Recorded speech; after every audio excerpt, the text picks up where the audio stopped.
प्रिय विद्यार्थियों नमस्ते। आपका आपके अपने YouTube चैनल में हार्दिक स्वागत अभिनंदन। मैं हूं डॉक्टर सत्य मुदिता स्नेही, असिस्टेंट प्रोफेसर संस्कृत। हम छठा अंक शुरू कर चुके हैं। अभिज्ञान शाकुंतलम जो महाकाव्य है वह कालिदास प्रणीत है, जैसा कि आपको पहले ही पता है। इसके 5 अंकों का हम पूरा अध्ययन कर चुके हैं और छठे अंक में हमने क्या देखा अब तक। प्रथम श्लोक देखा और प्रवेशक देखा। प्रवेशक क्या होता है? जब निम्न श्रेणी के पात्रों के द्वारा प्राकृत भाषा में वहाँ पर भूत और भविष्य की घटनाओं को बताया जाता है, तो वह प्रवेशक होता है। तो हमने प्रवेशक के रूप में यहाँ पर देखा कि जो धीवर था मछुआरा, उसको 2 सिपाही पकड़ कर लाते हैं और कोतवाल के समक्ष उपस्थित करते हुए कहते हैं कि इसने जो है चोरी की है, इसके पास ये बहुमूल्य अंगूठी कहाँ से आई, इसकी परीक्षा की जानी चाहिए, जांचना चाहिए।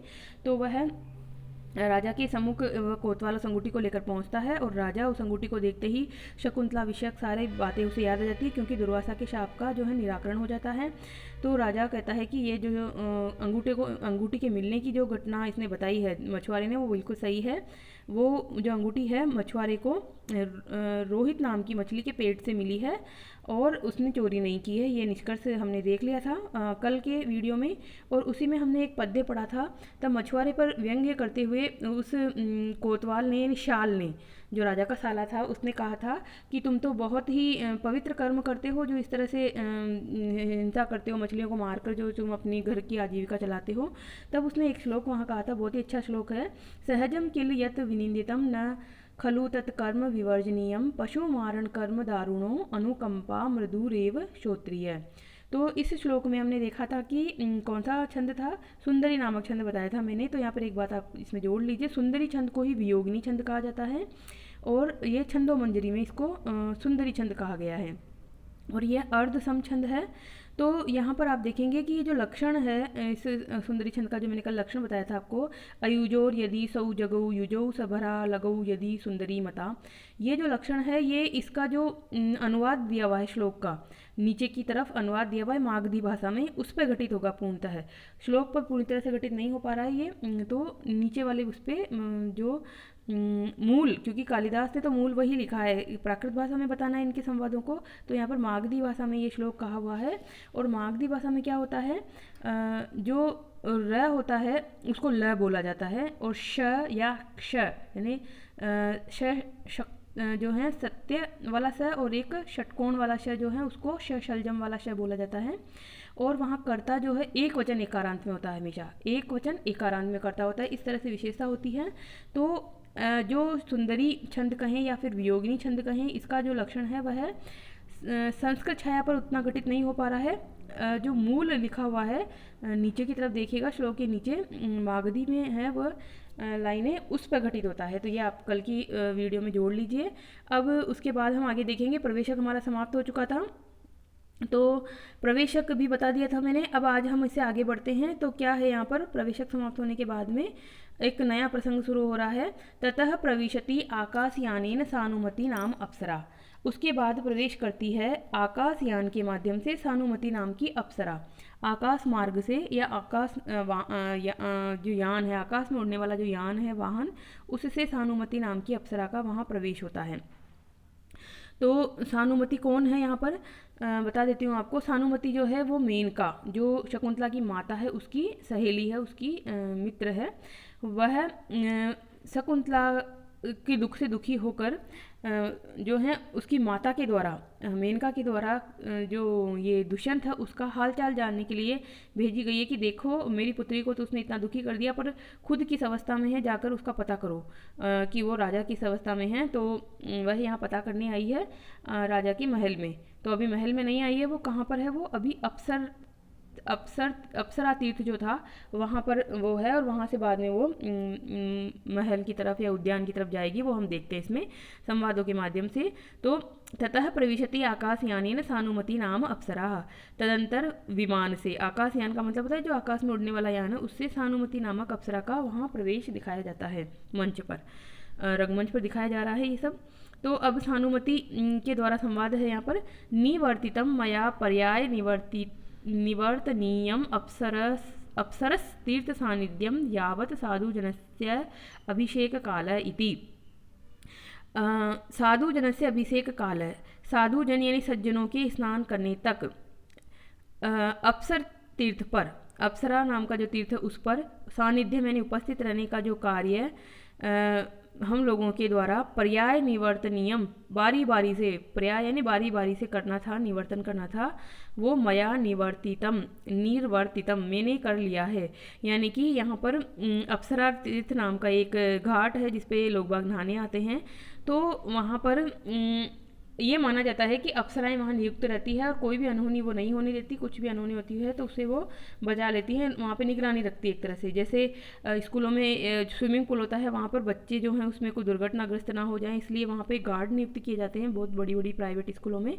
तो यहाँ पर ये मान्यता है कि एक अप्सरा तीर्थ नाम का एक घाट है, वहाँ पर अप्सराएँ बारी बारी से नियुक्त रहती हैं ताकि लोगों के साथ कोई दुर्घटना घटित ना हो, वो उनको बचा सकें वहाँ पर।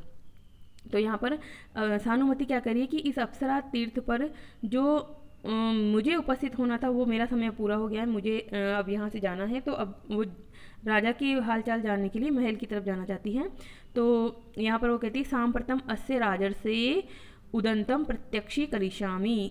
सांप्रतम इस समय इस राजर्षि का, यानी कि राजर्षि व राजा को जो है राजर्षि संबोधित करती है, इस राजा रूपी ऋषि का जो है रुदंतम नहीं है यहाँ पर, इसका हो जाएगा विसर्ग रह का तो बनेगा उदंतम।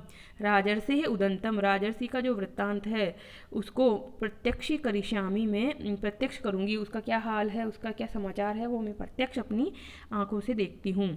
मेनका संबंधेन शरीर भूता में शकुंतला, मेनका से संबंध होने के कारण शकुंतला मेरी शरीर भूत ही हो गई है, मेरे शरीर का अंग जैसी ही है, क्योंकि मेनका जो है वो मेरी सहेली है।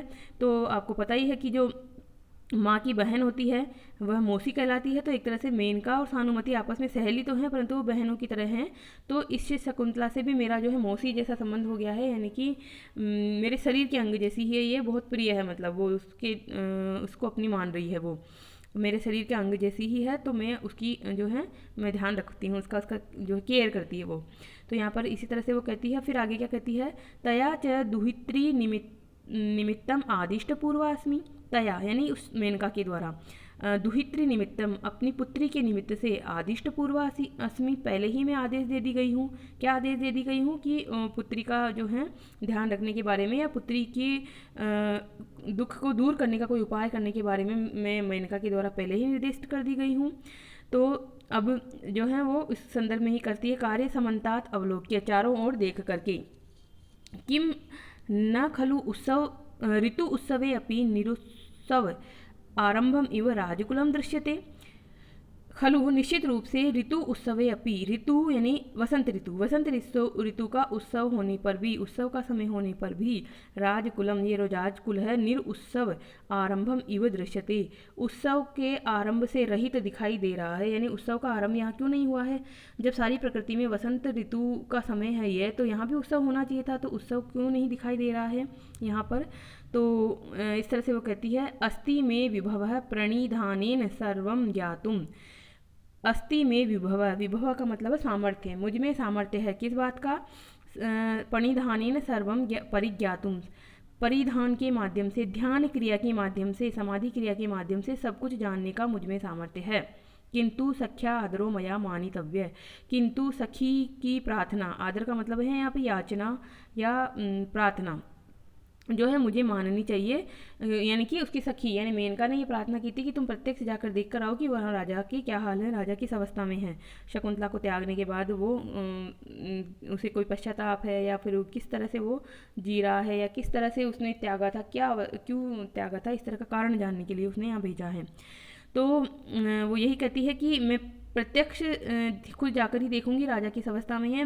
यद्यपि मैं ध्यान क्रिया के द्वारा, अपनी समाधि क्रिया के द्वारा मैं जान सकती हूँ कि राजा किस हाल में है, परंतु मैं वहीं प्रत्यक्ष जाकर देखूंगी। तो फिर वो क्या कहती है, भवतु अनयो एव उद्यान पालिकयो तिरस्करणी प्रतिछन्नः पार्श्ववर्तिनी भूत्वा उपलपस्से। तो भवतु ठीक है, अनयोः एव उद्यान पालिकयो, इस उद्यान की जो दो उद्यान की रक्षिका हैं, उद्यान की पालिकाएं हैं, उनके पार्श्ववर्तिनी भूत्वा, उनके समीप में ही होकर उपलपस्से जानकारी प्राप्त करूंगी, कोई भी जो समाचार प्राप्त करूंगी, पर कैसे? तिरस्करणी प्रतिछन्ना, तिरस्करणी नाम की विद्या से प्रतिछन्न होते हुए, यानी अदृश्य होते हुए। तो ये जो देवता या फिर जो अप्सराएं ये होती थी, इनके पास में इस तरह की विद्या होती थी कि वो अपने आप को अदृश्य रख सकती थी, यानी कि वह खुद तो सारे घटनाक्रम देख सकती है परंतु उनको कोई ना देख पाए, इस तरह की विद्याएं होती है। ऐसा उल्लेख कहीं ग्रंथों में आया है, तो यहाँ पर भी ये उल्लेख है कि ये जो मेनका की सखी है सानुमति, वह अदृश्य होकर उद्यान में स्थित होकर जो उद्यान में दो महिलाएं हैं, दो दासियां हैं, उनकी बातचीत को सुनकर कुछ समाचार वो जानना चाहती है। तो इति नाट्येन अवतीर्य स्थिता, इस प्रकार जो है नाट्येन अवतीर्य ने उतरी। पहले तो ये विमान में ऊपर की तरफ है, थोड़ा ऊंचाई पर ही देख रही है और सारे घटनाक्रम को, और अब डिसाइड करती है कि चलो ठीक है मैं नीचे उतरती हूँ और इस उद्यान में ही जाकर मैं इन दोनों सखियों की, इन दोनों दासियों के पास में खड़ी रहकर इनकी बातचीत को सुनकर सारा वृत्तांत जानूंगी। तो नाट्येन अवतीर्य यानी विमान से उतरने का, अवतीर्य यानी उतरने का अभिनय करती है, नाट्येन यानी अभिनय करके, स्थिता यानी खड़ी हो जाती है वहीं पर। ततः प्रविशति च्यूतांकुरम अवलोकयन्ती चेटी अपरा च पृष्ठतः तस्याः। ततः उसके बाद च्यूतांकुरम अवलोकयन्ती, च्यूत के अंकुर को, च्यूत का मतलब होता है आम, आम का जो पेड़ होता है आम को च्यूत कहा जाता है। तो च्यूत के अंकुर को अवलोकयन्ती देखती हुई, क्षत्रिय प्रत्यय है इसमें, देखती हुई, चेटी का प्रवेश होता है और अपरा पृष्ठतः तस्या, और उसके पीछे पीछे जो है दूसरी भी आ जाती है, दूसरी दासी भी उसके पीछे आ जाती है, तो उसके पीछे दूसरी भी दिखाई जाती है। प्रथमा ने क्या कहा? प्रथम जो चेटी है उसने आ ताम्र हरित पांडुर जीवितम सत्यम वसंत मासस्य दृष्टो असि च्यूतकोरक ऋतुमंगल त्वाम प्रसादयामि। तो यहाँ पर इस जो दासी है उसके माध्यम से एक श्लोक कहा गया, आर्य जाति छंद में ये श्लोक है, क्योंकि इसमें जो है मात्रिक छंद है, ये मात्राएं गिनी जाती है। तो उसने कहा किसको संबोधित करते हुए? उस आम्र के जो कोर है, यानी कि जो मंजरी है, मंजरी नहीं कहेंगे हमें, पुंलिंग में है, आम का जो बोर है, तो उसको उसने क्या कहा, जो कैसा है, पहले देखो इसका विशेषण है आ ताम्र हरित पांडुर। ताम्र यानी तांबे जैसा रंग अर्थात लाल लाल सा, हरित यानी हरा हरा, पांडुर यानी सफ़ेद रंग का। तो जो कुछ जो है लाल है, हरा है और श्वेत वर्ण का है, उसकी शोभा से जो युक्त है, ऐसा वह आम्र का बोर, वो जो है वह अंकुर, उसको कह रही है वो क्या कह रही है? सत्यम वसंत मासस्य जीवितम, वसंत मास से, वसंत महीने के, महीने वैसे वसंत तो ऋतु है परंतु यहाँ मास कहा जा रहा है, तो जो चैत्र और वैशाख 2 मास होते हैं उनको मिलाकर बनती है वसंत ऋतु। तो यहाँ पर वसंत ऋतु का मतलब है कि चैत्र और वैशाख महीने के तुम जो है सत्यम, वस्तुतः वास्तविक रूप में, सच में ही जीवितम, प्राण स्वरूप हो, तुम ही इस वसंत ऋतु के प्राण स्वरूप हो। यानी जब तक नाम पे बोर जो है आ नहीं जाते तब तक उस वसंत महीने की शोभा नहीं होती है, वसंत महीने का आगमन नहीं माना जाता है। तो यही कह रही है कि कुछ लाल, हरे और श्वेत वर्ण से सुशोभित वसंत मास के वस्तुतः जीवन स्वरूप, फिर नीचे आ जाइए, च्यूत कोरकः, हे आम के बोर, संबोधन में है हाँ, हे आम के बोर, दृष्टो असि, देख लिए गए हो, ऋतु मंगलम, ऋतु के मंगल स्वरूप, ये भी संबोधन में है, 2 संबोधन है यहाँ पर, ऋतु के मंगल स्वरूप, हे आम के बोर, तुम देख लिए गए हो, त्वाम प्रसादयामि, तुमको प्रसन्न करती हूँ, यानी कि तुमको मैं प्रणाम करके प्रसन्न करती हूँ कि तुम जो है हमारी सौभाग्य की रक्षा करो और हमें जो है अच्छा हमारा समय आए, अच्छी ऋतु आए वसंत की, इस प्रकार से वह उसको प्रणाम करती है। तो यहाँ प्रकृति पूजा भी एक तरह से, प्रकृति चित्रण में भी श्लोक को रखा जाता है कि किस प्रकार से मनुष्य जो है पेड़ पौधों को खुश रख कर ही अपनी खुशी प्राप्त कर सकता है। तो उस तरह से वहाँ पर कह रही है कि तुम्हें खुश रखकर हम अपनी खुशियाँ चाहते हैं। इस प्रकार से यहाँ वसंत महीने की यानी वसंत ऋतु की जो है प्रशंसा में आम की प्रशंसा की गई है, आम के बोर की। आर्य जाति छंद है, स्वभावोक्ति अलंकार यहाँ पर है, क्योंकि स्वाभाविक वर्णन है कि आम का जो बोर है वह कैसा दिखाई देता है। तो वो ताम्र, हरित और पांडुर, उसका जो ऐसा ही रंग होता है, कुछ कुछ उसमें हरी भी होती है, कुछ सफ़ेद होता है, कुछ पीलापन लिए हुए वो सफ़ेद होता है। पांडुर जो होता है, पांडुर शब्द एकदम सफ़ेद नहीं होता, पांडुर है शुक्ल पीत का है, ये कहा हुआ है, यानी पांडु रंग कुछ पीलापन लिए हुए सफ़ेद रंग को कहा जाता है। तो यहाँ पर ताम्रश्च असौ, हरितश्च असौ, हरितश्च पांडुश्च वर्णो वर्णेन, इस प्रकार से कर्मधारी समास है। यानी कि ताम्र रंग का, हरे रंग का और पांडु वर्ण का, इस प्रकार से इस वर्ण से जो सुशोभित है वह है अर्थात कर्मधारी समास। तो यहाँ पर देख लीजिए जो आपको दिखाई दे रहा है संदर्भ प्रसंग तो लिखा हुआ ही है। प्रस्तुत पद्य महाकवि कालिदास विरचित जो है विश्वविख्यात नाटक अभिज्ञान शाकुंतलम के 6वें अंक से समुद्रित है। यहाँ सानुमति दो सखियों के मध्य हो रहे वार्तालाप को सुन रही है और उनमें से प्रथम ने जो कहा, प्रथम चेटी ने, दासी ने जो कहा वह इसमें है श्लोक में कि क्या है कि वह उसने वसंत महीने की शोभा की एक तरह से वर्णन किया। और यहाँ पर अनुवाद हमने देख लिया कि कुछ लाल, हरे और श्वेत वर्ण से सुशोभित वसंत मास के वास्तविक जीवन, हे आम्र के बोर तुम देख लिए गए हो, हे वसंत ऋतु के मंगल रूप, मैं तुमको प्रसन्न कर रही हूँ, तुमको प्रणाम कर रही हूँ। तो व्याख्या में क्या आएगा यहाँ पर कि दुष्यंत के राज्य की दो नव युवतियों के संवाद यहाँ दिए गए हैं। वसंत ऋतु के आगमन पर ऋतु के अनुसार हुए परिवर्तन को यहाँ इसके संवादों में समेटा गया है। तो ये दुष्यंत के राज्य की ही दो नव युवतियाँ हैं। अभी आगे पता चलेगा कि ये किस तरह से रानी की सेवा के लिए वहाँ पर नियुक्त की गई हैं। अलंकार देख लीजिए, आ ताम्र हरित पांडुर में स्वभावोक्ति अलंकार है, छंद आर्या जाती है। तो व्याकरण यहाँ पर मैंने आपको आ ताम्र हरित की तो बताई दी है, जो है किस प्रकार से बनेगा ये समास। वसंत मासस्य को देख लिए, वसंतश्च असौ मासः, वसंत मासः कर्मधारी समास तस्य है। चूत कोरक, चूतस्य कोरक इति चूत कोरक, कोरक मतलब होता है अंकुर, तो चूत का अंकुर यानी चूत का जो है बोर संबोधन में है, संबोधन नहीं सॉरी षष्ठी तत्पुरुष में है ये, और हाँ संबोधन में एक वचन है ये, चूत कोरक संबोधन किया गया है तो संबोधन एक वचन में है। ऋतु मंगल, ऋतु मंगल कैसे बना, ऋतोः मंगलम यानी ऋतु का मंगल, ऋतु का तो षष्ठी विभक्ति तत्पुरुष समास है, षष्ठी तत्पुरुष समास, फिर संबोधन में ये भी है ऋतु मंगल। तो इस प्रकार से दोनों ही संबोधन के हैं। तो अच्छा श्लोक है और प्रकृति चित्रण में भी इसको लिखा जाना चाहिए। अब द्वितीया, दूसरी दासी जो उसके पीछे पीछे आई थी उसने क्या कहा, पर भर्तृके किम एकाकिनी मंत्रे से, हे पर भर्तृका क्यों क्या अकेले ही मंत्र ऐसे यानी बातचीत कर रही हो यानी गुनगुना रही हो। उसकी बातचीत में गुनगुनाने के ध्वनि आ रही है क्योंकि उसने श्लोक पढ़ा पीछे वाला, तो श्लोक तो गा के ही पढ़ा जाता है। तो यहाँ पर जो दूसरी दासी आई उसने पहली दासी को संबोधन किया पर भर्तृके, संबोधन में है ये, तो उसका मूल नाम क्या है, पर भर्तृका मूल नाम है, जिसको संबोधन एक वचन में कर देंगे पर भर्तृके। हे पर भर्तृका तुम अकेले ही क्या गुनगुना रही हो। तो प्रथम ने जवाब दिया, मधुकरिके च्यूत कलिकाम दृष्ट्वा उन्मत्ता पर भर्तृका भवती। हे मधुकरिका च्यूत की कली को, कुचूत की मंजरी को या बोर को देख करके पर भर्तृका यानी कोयल उन्मत्त हो जाती है। तो अब यहाँ पर देखिए हमें जो कवि ने यहाँ पर दो नाम जो रखे हैं वो बहुत ही अभिप्राय युक्त रखे हैं और इसमें श्लिष्ट अलंकार भी है। पर भर्तृका का मतलब होता है कोयल। परभृत पहले भी आया था, आपको मैंने समझाया था कि दूसरों के द्वारा भरण पोषण जो की जाती है वो होती है कोयल। तो यहाँ पर परभृतः एवं परभृतिकः स्वार्थ में कन प्रत्यय लगता है और फिर स्त्रीलिंग में टाप लगा के परभर्तिका शब्द बनता है, तो इसका मतलब वही हुआ कोयल। तो एक तो यहाँ दासी का नाम है परभर्तिका और दूसरा इसका मीनिंग है कोयल। इसी तरह से दासी का नाम है मधुकरिका और उसका मतलब होता है भंवरी। मधुकर, मधुकर का मतलब होता है भंवर, तो मधुकर एवं मधुकरकः यानी मधुकर ही मधुकरक है, वही स्वार्थ में कन प्रत्यय लगेगा और स्त्रीलिंग में उसको बना देंगे तो मधुकरिका टाप प्रत्यय लग जाएगा।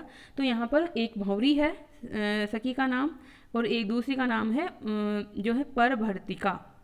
तो दोनों की बातचीत के माध्यम से यहाँ पर वसंत ऋतु की बारे में बताया जाता है कि वसंत ऋतु में भंवरी जो है उन्मत्त हो जाती है और जो कोयल है वो गाने लगती है। तो यहाँ पर ये जो पहली दासी है वो यही कह रही है उसको, मधुकरिका जो है च्यूत कलिका को देखकर परभर्तिका अर्थात कोयल अर्थात मैं जो है उन्मत्त हो रही हूँ, मतवाली हो रही हूँ, मेरे अंदर जो है स्वाभाविक रूप से ही खुशी आ रही है। तो द्वितीय कहती है सहर्षम त्वरया उपगम्य, हर्षपूर्वक उसके पास जाकर, त्वरया यानी त्वरित रूप से, शीघ्रता से उसके पास जाकर। दूर से ही बोला था उसने पहले तो कि अरे क्या गुनगुना रही हो, फिर पास चली गई। कथम उपस्थित हो मधुमास है, मधुमास है क्या उपस्थित हो गया, क्या मधुमास आ गया है, मधुमास वही वसंत मास है, क्या वसंत मास आ गया है। तो प्रथमा वापस कहती हैं मधुकरिके तव इदानीम कालः एषः मद विभ्रम गीतानाम, हे मधुकरिका एषः कालः यह काल अब तुम्हारे जो है मद विभ्रम गीता नाम, मद से युक्त विभ्रमों का है, विलासों का है और गीतों का है। यानी कि हाँ, ये मधुमास का समय आ गया है और तुम आराम से जो है बहुत विलास अपने दिखाओ और बहुत गाओ। अर्थात तुम्हारा नाम मधुकरी का है, अर्थात भंवरी है, तो भंवरी जो है गाती है। तो यहाँ पर तुम जो है अपनी मदमस्त होकर अपना विलास दिखाओ। तो अब तेरा मदयुक्त विलासों का तथा गीतों का ये समय है। तो द्वितीया वापस कहती है सखी सखी अवलंब्यस्व माम यावत अग्रपाद स्थितो भूत्वा च्यूतकलिकां गृहीत्वा कामदेव अर्चनम करोमि। हे सखी माम अवलंबस्व, मुझे कुछ अवलंबन दो, सहारा दो। यावत, जब तक मैं मतलब सहारा दो, ताकि, यहाँ यावत का मतलब है ताकि। अग्रपाद स्थितो भूत्वा, पैरों के अग्रभाग पर स्थित होकर, च्यूत की कलिका को, च्यूत की मंजरी को तोड़कर यानी ग्रहण करके कामदेव का अर्चन करती हूँ। यानी कि थोड़ी ऊंचाई पे लगा हुआ है वो आम का पेड़, तो उसे वो तोड़ नहीं पा रही है उसको, मंजरी को। तो वो कह रही है कि थोड़ा तुम मुझे सहारा दो और मैं उस आम्र की मंजरी को तोड़ती हूँ, क्योंकि कामदेव की पूजा करनी है, कामदेव को इसको चढ़ाना है। तो प्रथमा क्या कहती है, यदि मम अपि खलु अर्धम अर्चन फलम, यदि मुझे भी आधा अर्चन का फल मिले, यानी अर्चन यानी पूजा, पूजा का आधा फल यदि मुझे मिले तो, इस तरह से कहकर वो वाक्य को आधा छोड़ देती है। इसका भाव हुआ कि अगर पूजा, तुम जो कामदेव की पूजा करोगी उसका आधा फल अगर मुझे मिले तो मैं तुम्हारी चढ़ने में सहायता करूँ, इस आम्र की मंजरी को तोड़ने में सहायता करूँ। तो द्वितीय क्या कहती है, अकथिते अपि एतत् संपद्यते, अकथिते अपि, नहीं कहने पर भी, एतत् संपद्यते, यह होता, ऐसा ही होता। यानी तुम्हारे न करने, नहीं मतलब तुम्हारे कहने की जरूरत नहीं है, तुम नहीं कहती तब भी ऐसा ही होता कि मेरी पूजा का आधा फल तुम्हें मिलता। क्यों? क्योंकि यतः एकम एव नोह जीवितम द्विधा स्थितम शरीरम, क्योंकि नोह एकम एव जीवितम, हमारा जो है जीवन एक ही है, हमारे प्राण तो एक ही हैं। द्विधा स्थितम शरीरम, शरीर ही केवल दो रूप में स्थित है, यानी कि शरीर से हम दो हैं, बाकी जीवन तो हमारा एक ही। यानी बहुत घनिष्ठ मित्र हैं ये, सहेलियां हैं, और अपने आप को एक तरह से इस तरह से हर काम में साथ रहती हैं, इस तरह हर सुख दुख में भागीदार हैं। ऐसा लगता है कि ये एक ही प्राण है, बस शरीर दो हैं इनके। तो उसने इसे कहा कि मेरा तो जो भी काम होगा, जो भी क्रिया होगी, उसका फल तुम्हें अवश्य आधा मिलेगा। तो इस प्रकार से कहती है वो। सखीम अवलंब्य स्थिता च्यूतांकुरम गृहणाति, और फिर सखी का सहारा लेकर च्यूत के अंकुर को, च्यूत के जो बोर हैं उसको ग्रहण कर लेती है।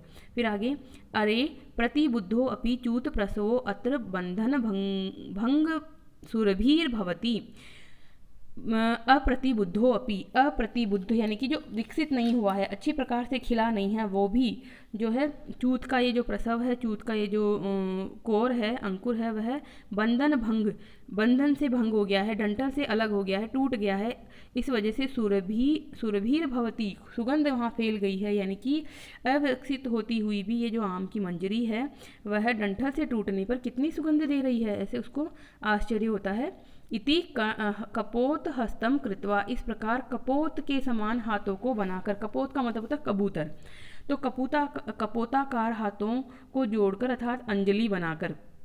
तो जब हम अंजलि बनाते हैं तो उसमें अंजलि, आपको पता है कि किस तरह से अंजलि बनती है, हथेलियों के बीच में कुछ खाली जगह रह जाती है और हाथ का शेष भाग जो है मिला हुआ होता है, बीच का जो ये उठा हुआ भाग होता है वो ऐसा लगता है जैसे कोई कबूतर हो, तो कबूतर की आकृति जैसा प्रतीत होता है, तो इसलिए कपोताकार अंजलि कहते हैं इसको। अर्थात हाथ जोड़ने का ही एक प्रकार है ये, और कबूतर जैसी आकृति होने के कारण इसको कपोताकार हाथों को जोड़कर अर्थात अंजलि बनाकर कहा जा रहा है इसमें। तो यहाँ पर देखिए उसने जो श्लोक कहा, क्योंकि अब उसे कामदेव की पूजा करनी है, तो कामदेव को पूजा करने के क्रम में एक श्लोक पढ़ रही है वो। तो यहाँ पर भी ये श्लोक अच्छा ही श्लोक है। तीसरे श्लोक पे आ गए हैं हम। क्या कह रही है वो, त्वमसि मया च्यूतांकुर दत्तः कामाय गृहीत धनुषे पथिक जन युवती लक्ष्य पंचाभ्यधिकः शरो भव। आर्य जाति छंद में ही है ये भी श्लोक। तो मात्रिक छंद होता है, ये आपको पता ही है, जिसमें क्या होता है, मात्राओं को गिना जाता है। यस्यापादे प्रथमे द्वादश मात्रा, तृतीय अपि अष्टादश, द्वितीय चतुर्थ के पंचदश आर्या, इस तरह से याद होगा आपको, अब तक हो गया होगा याद। तो अब यहाँ पे उसने क्या कहा, च्यूतांकुर को संबोधन करते हुए कह रही है, हे च्यूतांकुर, ये संबोधन में है, हे च्यूत यानी आम्र के अंकुर यानी बोर, हे आम्र के बोर, तुम मया मेरे द्वारा गृहीत धनु से कामाय, कामाय यानी कामदेव के लिए, दत्तः असी दे दिए गए हो। परंतु कैसे हैं कामदेव, गृहीत धनु से, जिन्होंने धनुष ग्रहण किया हुआ है। यानी कि जिनके हाथ में धनुष है ऐसे कामदेव को मैं तुम्हें अर्पित कर रही हूँ, समर्पित कर रही हूँ। यानी भगवान पर जैसे पुष्प चढ़ाते हैं हम, वैसे ही यहाँ पे च्यूतांकुर है, च्यूत का जो बोर है उसको चढ़ा रही है और कह रही है कि हे च्यूतांकुर, त्वम मया गृहीत धनुषे कामाय दत्तः असि दे दिए गए हो। पथिक जन युवती लक्ष्य है पंचाभ्यधिक शरय भव। पथिक जन की युवतियों को लक्ष्य बनाओ और पंच अधिक शरय भव। पंच अधिक, पंच यानी 5, अधिक यानी श्रेष्ठ, शरय यानी बाणों में, 5 बाणों में श्रेष्ठ बनो। तो यहाँ पर 2-3 बातें आपको समझनी है। पथिक जन युवती लक्ष्य का क्या मतलब है? जो पथिक यानी जो परदेश में जाते हैं कमाने इत्यादि के लिए, जो एक तरह से राही होते हैं, पथ पर जो जाते हैं उसको कहते हैं पथिक।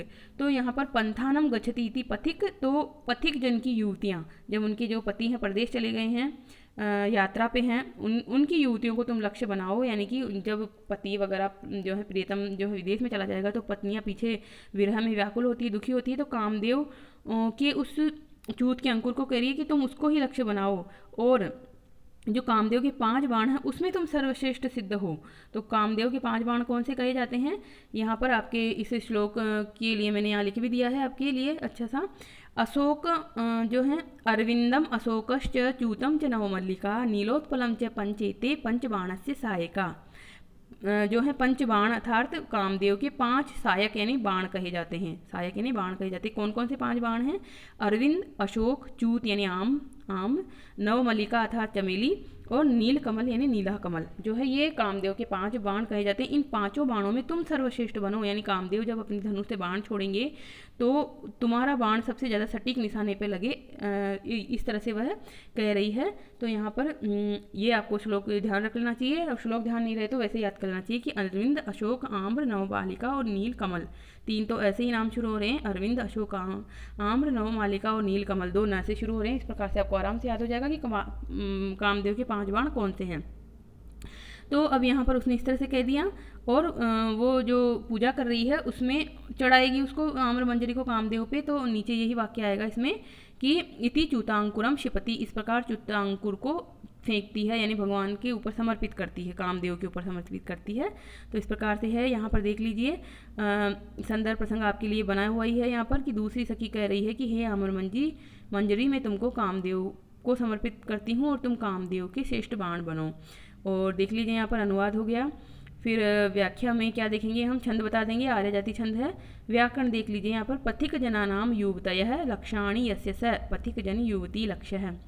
ग्रीतम चाप जो है धनुष का ही पर्यायवाची है, तो धनुष, ग्रीतम धनुषम येन तस्य ग्रीत धनुषम बन जाएगा यहाँ पर।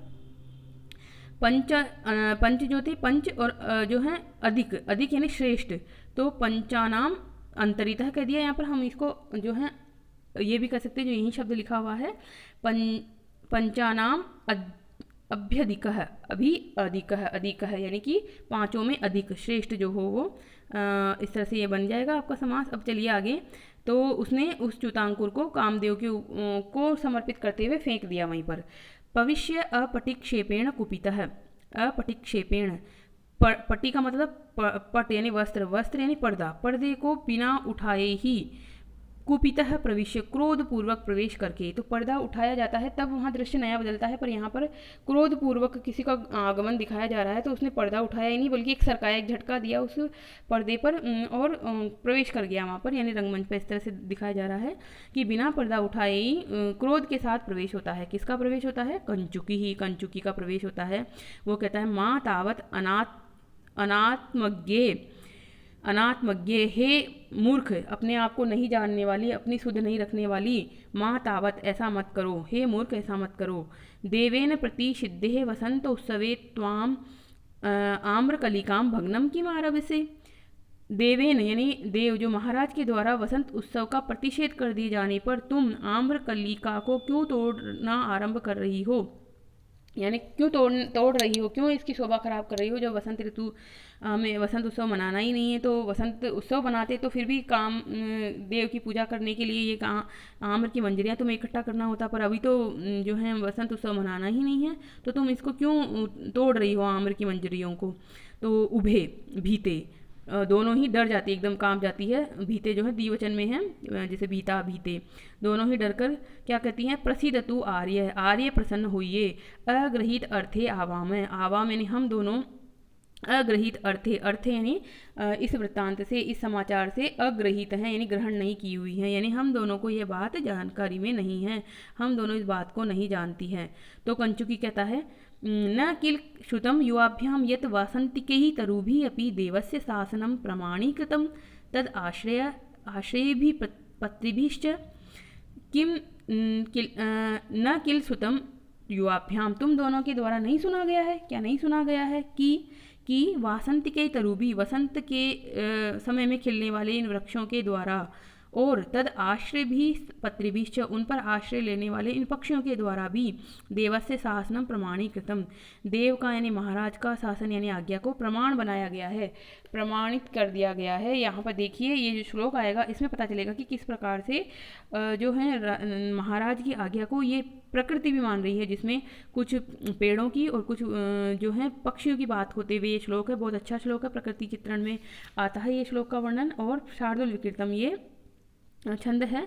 तो इसमें क्या कहा जा रहा है कि प्रकृति के जो वृक्ष और प्रकृति के जो पक्षी हैं उन्होंने किस प्रकार से महाराज की आज्ञा का पालन किया है, ये देखिए इस श्लोक में। तो इस श्लोक में कवि क्या कह रहा है यहाँ पर, च्यूतानाम चिर निर्गतारपि कलिका बदनाति न स्वम रजः सन्नद्धं यदपि स्थितं कुर्वकं तत् कोरक अवस्थया कंठेषु स्खलितं गते अपि शिशिरे पुंसकोकिलानां ऋतं शङ्के संहरति स्मरोऽपि चकितस्तूर्णार्धकृष्टं शरम्। अब एक एक लाइन में एक एक अर्थ है, आराम से समझ में आ जाएगा। पहली लाइन में क्या है, चिर निर्गता अपि च्यूतानाम चिर निर्गता अपि कलिका, चूत की यानी आम की जो है लंबे समय से निकली हुई भी जो ये कली है वह स्वम रजम न बधनाती, अपने रज को धारण नहीं करती है। यानी कि बहुत लंबे समय से इस आम के पेड़ पे कली तो निकली हुई है परंतु अभी भी वो रज को धारण नहीं कर रही है, यानी वो पूर्ण विकसित नहीं हो रही है, वो फूल के रूप में नहीं खिल रही है, केवल कली ही बनी हुई है। सन्नद्धम अपि स्थितम कुर्बकम, कुर्बकम सन्नद्धम अपि स्थितम, कुर्बक जो है सन्नद्ध यानी तैयार है, किस लिए तैयार है, खिलने के लिए तैयार है, बिल्कुल कुर्बक नाम का फूल है जो खिलने के लिए तैयार है, फिर भी कोरक अवस्थया स्थितम, कोरक की अवस्था में ही, वही हो जाएगा कली, कली की अवस्था में स्थित है, यानी कि ये भी कली बना हुआ है, अभी तक खिल नहीं रहा है। ये जो कुर्बक नाम का पुष्प है वो भी कली के रूप में ही स्थित है, जबकि खिलने की पूरी तैयारी कर ली थी इसने। कंठेषु स्खलितः गते अपि शिशिरे, शिशिरे गते अपि, शीत ऋतु के चले जाने पर भी, पुंस कोकिलानाम ऋतम, पुम का मतलब होता है नर, पुमलिंग जैसे होता है पुम, कोकिल यानी कोयल, तो जो नर कोयले हैं उनका रुतम यानी ध्वनि जो है कंठेषु स्खलितम, कंठ में ही स्खलित हो गई है, कंठ में ही रुक गई है। यानी कि कोयलों की आवाज़ जो है, जो वसंत ऋतु में कोयलें खूब ज़्यादा गाती हैं, बोलती हैं, वो कोयलों की कुहू कुहू भी यहाँ सुनाई नहीं दे रही है। ऐसा लग रहा है कि उन्होंने अपनी आवाज़ को गले में ही रोक लिया है, बाहर नहीं निकाल रही, कंठ से बाहर नहीं निकाल रही है, यद्यपि शीत ऋतु पूर्णतः जा चुकी है।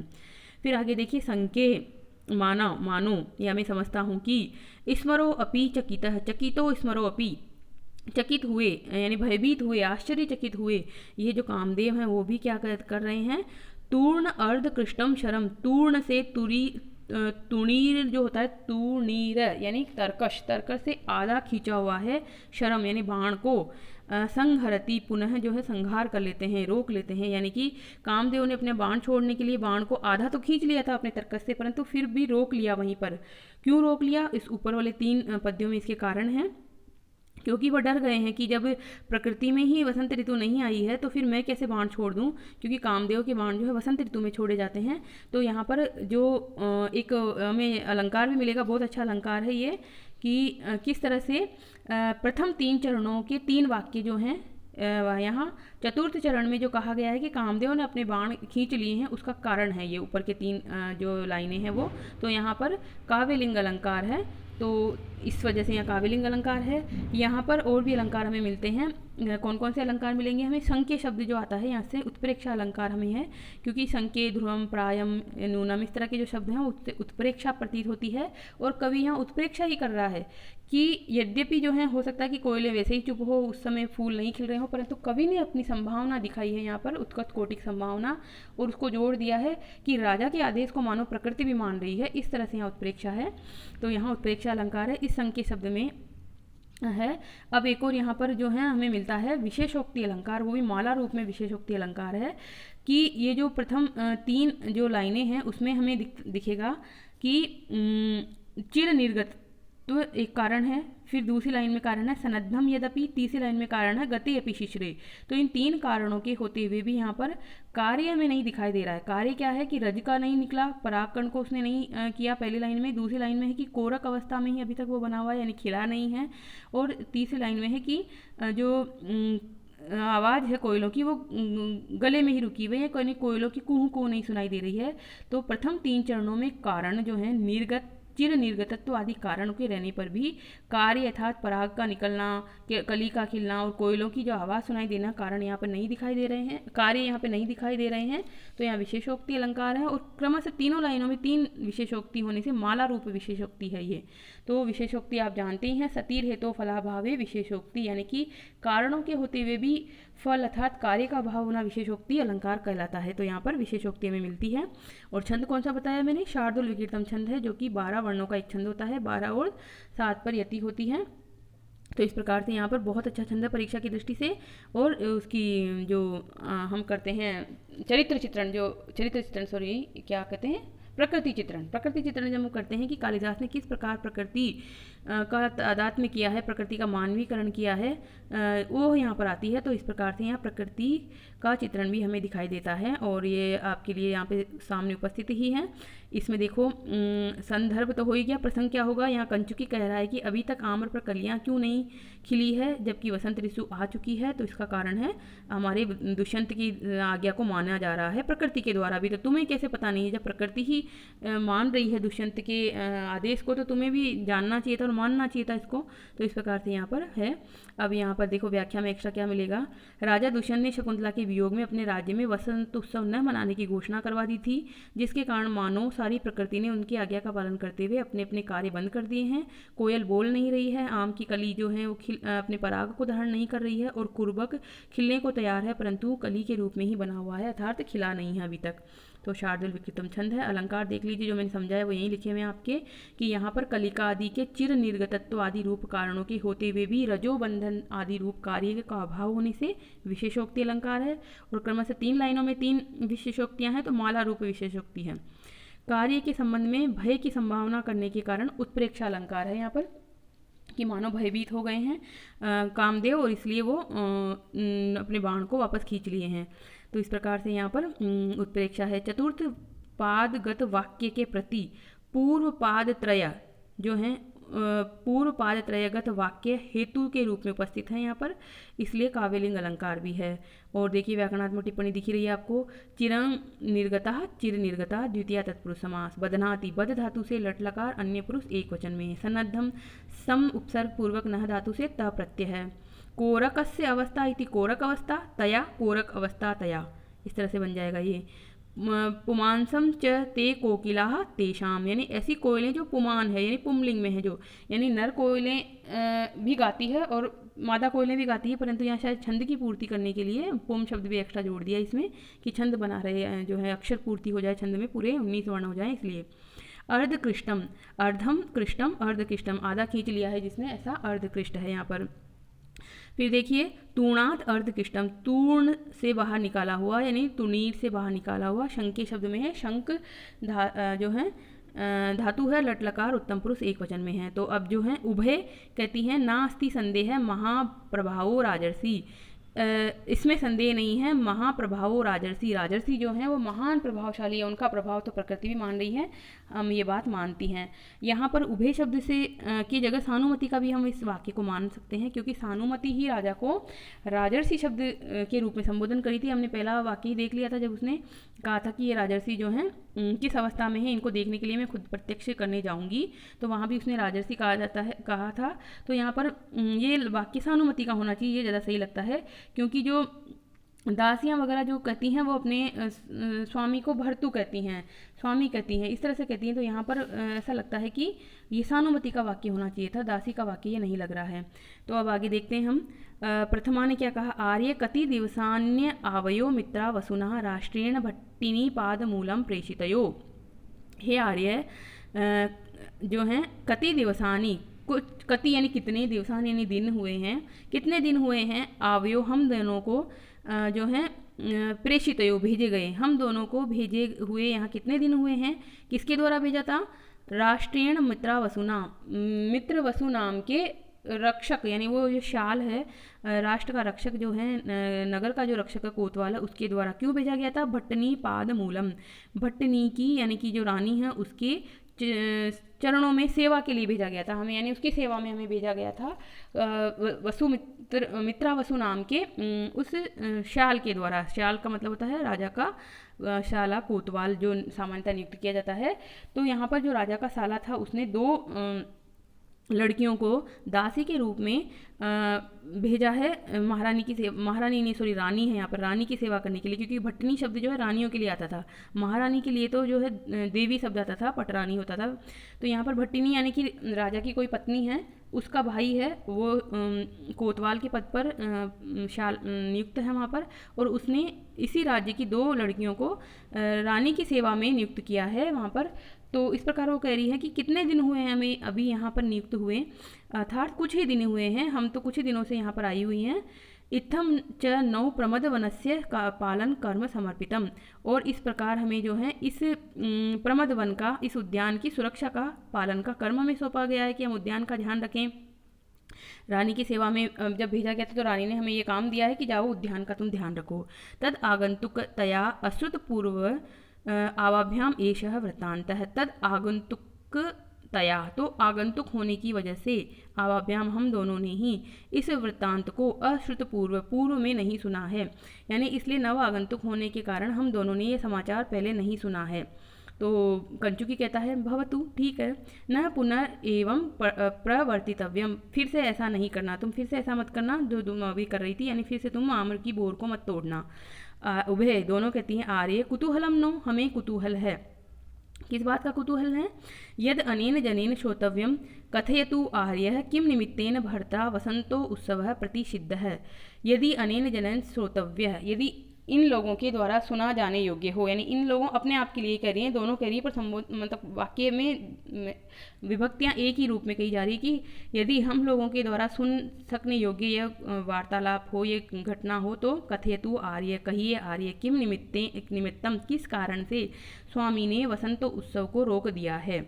तो सानुमति भी वहाँ पर कहती है, सुन रही है वो भी सारी बातें अदृश्य रूप में। उत्सव प्रिया खलु मनुष्य, मनुष्य जो हैं वो उत्सव प्रिय होते हैं, क्यों हर समय उत्सव मनाते रहते हैं, तरह तरह के उत्सव मनाते रहते हैं। बहुत प्रसिद्ध वाक्य है कालिदास का कि मनुष्य जो है उत्सव प्रिय होते हैं। गुरुना कारणेन भवितव्यम, कोई गुरु यानी बड़ा कारण ही होना चाहिए जो उत्सव रोका गया है राजा के द्वारा। तो कंचुकी कहता है बहुली भूतम एतत् किम न कथ्यते, एतत् बहुली भूतम, ये तो बहुत ज़्यादा फैल गई है ये बात, किम न कथ्यते, क्यों न कह दूँ, यानी कि अब छुपाने वाली गोपनीय तो कोई बात है नहीं है, तो ये बात तो बहुत ज़्यादा फैल चुकी है लोगों में, तो क्यों ना मैं इनको कह दूँ। तो कह देता है वो, किम अत्र भवत्यो कर्णपथम न आयातम शकुंतला प्रत्यादेश कोलिनम, क्या आपके कानों में नहीं आया है शकुंतला प्रत्यादेश कोलिनम, शकुंतला को जो है त्याग दिए जाने का, कोलिनम का मतलब है यहाँ पर निंदा, कलंक, शकुंतला को त्याग दिए जाने का ये कलंक जो है वो आप लोगों के कान में नहीं सुनाई दिया है, यानी आप लोगों ने नहीं सुना है।